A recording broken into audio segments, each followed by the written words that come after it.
June 2020, two of America's biggest police reality shows get canceled in the same 24-hour window.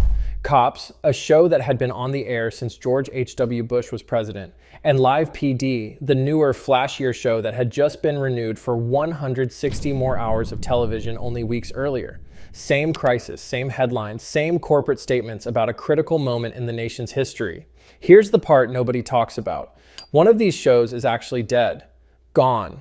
You cannot watch a new episode of Cops in 2026, no matter how hard you try, no matter how many streaming services you check. The other one didn't die at all. It just changed its name, kept its host, kept its cast, kept its exact same format, and is currently airing live twice a week on a network that built its entire modern identity around bringing it back from the grave. Same scandal window, same year, same genre of television that America was supposedly done with forever, according to every headline written that week. So why is one of these shows a punchline from a bygone era of cable television, and the other one just got renewed through January 2027? Boys, bad boys, what you gonna do? What you gonna do when they come for you? And here's the twist that makes this genuinely strange. The show that survived wasn't the cleaner one. It wasn't the one with less baggage. If anything, it was the one with an actual body attached to its name. Apparently there's a couple guys fist fighting over here on the side of the road. Yeah, they're still going at it. Somewhere in that gap between the two cancellations, a decision got made behind closed doors that had almost nothing to do with George Floyd and everything to do with who was willing to fight for their show and who just quietly let it die without a fight. Cops started in 1989 on Fox, and it invented an entire genre almost by accident. No host, no studio, no music cues explaining what you were about to feel. Just a camera crew riding in the back seat while officers worked a shift, chasing whoever ran and knocking on whichever door needed knocking on. That bare bones formula ran for over 30 years, outlasting 3 different networks, several presidents, and roughly 1,000 copycat shows that tried to replicate it and quietly failed. Live PD showed up in 2016 on A&E with a much bigger, much riskier idea. Instead of pre-recorded ride-alongs edited down for maximum drama, put it live. No editing safety net. 8 police departments running at once, real time, with a studio host cutting between them like it was a sports broadcast on a Friday night. That host was Dan Abrams, a legal analyst who somehow turned a slow weekend time slot into must-watch television for millions of people. Have a seat. Within 2 years, Live PD wasn't just A&E's biggest show, it was the network's entire identity. Nearly 2 million viewers a week, 3 spin-off shows, and its production company, Big Fish Entertainment, getting scooped up by MGM specifically because of the money this one format was printing. For Big Fish, this wasn't one hit among many. It was the company. But when we got free time, I really like to go out there and contact some of the individuals. Everything they were built on one live broadcast format. By early 2020, both shows had reached the exact same peak at the exact same moment. Cops was the longest-running reality show in American television history. Live PD was the single most successful thing A&E had ever produced, with 160 brand new hours already greenlit and cameras ready to roll. And things of that sort. 965, check a plate. 2 completely different decades, 2 completely different formats, and somehow the same finish line, arriving in the same month. Neither one saw what was coming. May 25th, 2020. George Floyd is killed in Minneapolis, and within days, the entire concept of glamorizing police work on live television becomes politically radioactive. Color of Change, the civil rights organization that had already gotten one earlier version of Cops canceled back in 2013, goes straight to network executives. They had spent nearly a decade building this exact playbook, and in June 2020, they cashed it in twice within 48 hours. No slow burn public pressure campaign this time, just direct phone calls and a clear message. Shut off the car! Turn off the car! Cancel now or be the network still airing this when the next headline drops. Paramount Network folds first, and it folds fast. Cops gets pulled from the schedule days before its 33rd season was set to premiere, and the exit is almost embarrassingly quiet. No farewell tour for the fans, no emotional statement from anyone involved, just a short line confirming the show was gone for good. That's it. 31 years, and the ending gets less coverage than a single tweet. It's expired since May 28th. I know, because I just traded that car. Your license is suspended prior. Dan Abrams reacts completely differently. The day after Cops goes down, he posts on Twitter promising live PD fans the show is coming back. My cell phone, do you have it? When you guys just took it from me? It's right there. All of us are as committed to it as ever, he writes, and thousands of people who call themselves the Live PD Nation genuinely believe him, because up to that point, he had never given them a reason not to. One single day later, A&E cancels Live PD anyway, blindsiding its own host. Abrams calls himself shocked and beyond disappointed, live on national television. But here's where the story stops looking like a simple casualty of the moment and starts looking genuinely ugly. Within 48 hours, a second story breaks that has nothing to do with George Floyd at all. A live PD camera crew had filmed the in-custody death of a man named Javier Ambler back in March of 2019 during a 20-minute chase that started over a traffic stop. Deputies tased him multiple times while he told them he couldn't breathe and had a heart condition. He died before the chase even made it to a police station. The footage had been quietly destroyed under a contract clause that required deletion within 30 days of filming. She's looking. The guy, you cleaning the whole thing out? The story stayed buried for over a year until it surfaced in the middle of the George Floyd protests. The sitting sheriff who oversaw the deletion, Robert Chody, was indicted for evidence tampering that September alongside the county's own assistant attorney. In October, Ambler's family filed a wrongful death lawsuit against the county.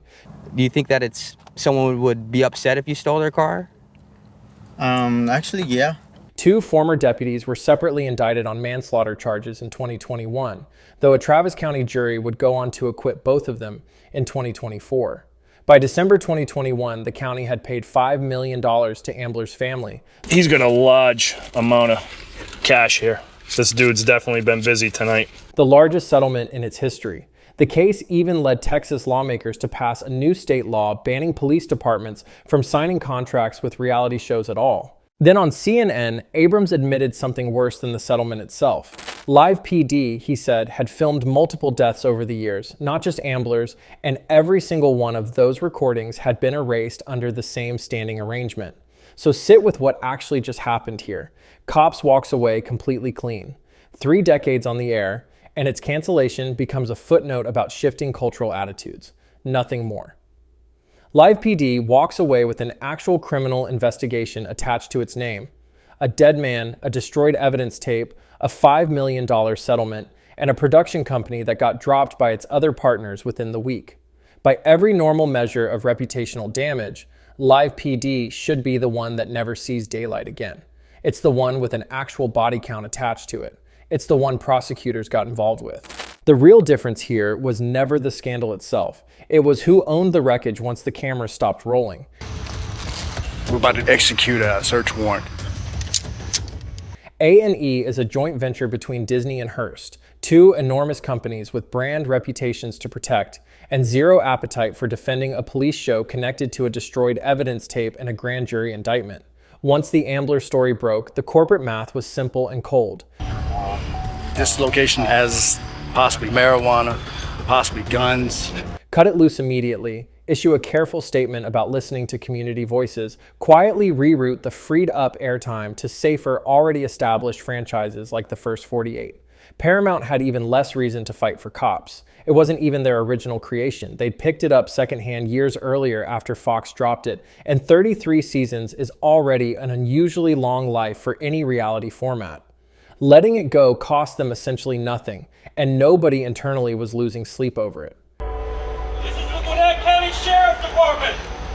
Come to the door! But for Big Fish Entertainment, Live PD wasn't a line item. It was the entire business. So Dan Abrams personally refused to let it die quietly. He went on CNN, on Fox News, on his own Sirius XM radio show, making the public case for 2 straight years that this show deserved a second chance.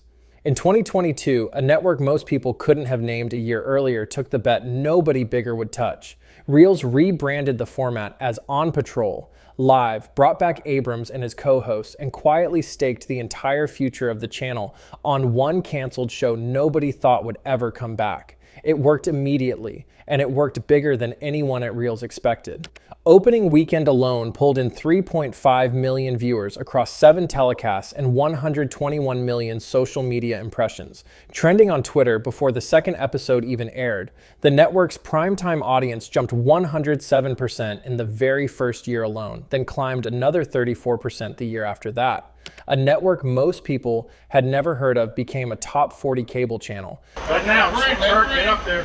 Oh, what you got? Sheriff's office, come to the door!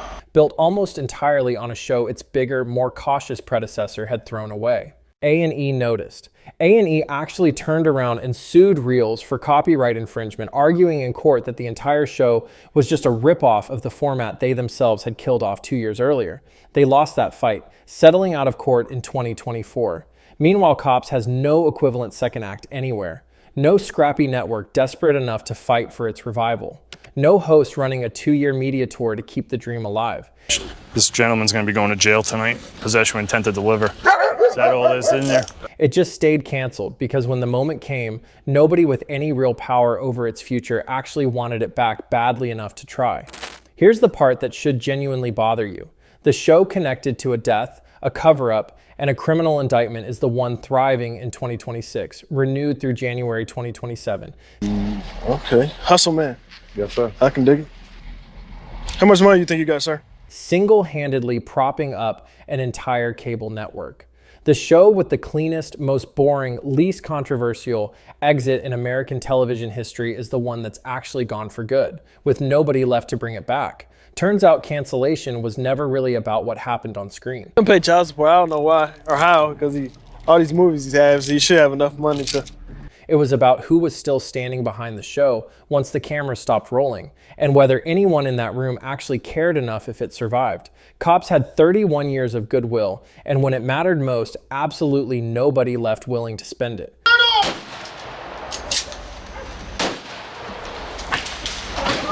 Live PD had a body on its record, a sheriff facing criminal charges, and one host who simply refused to let go. That's the part every obituary for a canceled show leaves out. The scandal decides the headline. It rarely decides the ending. What actually decides the ending is far less dramatic. A contract, an owner with something to lose, and whether a single person cares enough to keep making phone calls long after everyone else has moved on. Breach! The Gwinnett County Sheriff's Department! Breach! Dan Abrams made those calls for 2 years. Nobody at Paramount ever picked up the phone for Cops at all. His brain must have been spinning. He doesn't have a very good poker face. So the next time a show gets canceled and every headline tells you it was because of the scandal, ask a different question instead. Not what happened. Ask who was still in the room fighting for it when the cameras finally went dark. That's the answer that actually decides whether something comes back from the dead with a new name and a bigger contract, or just quietly stays there, remembered only by the fans who never stopped asking when it was coming back.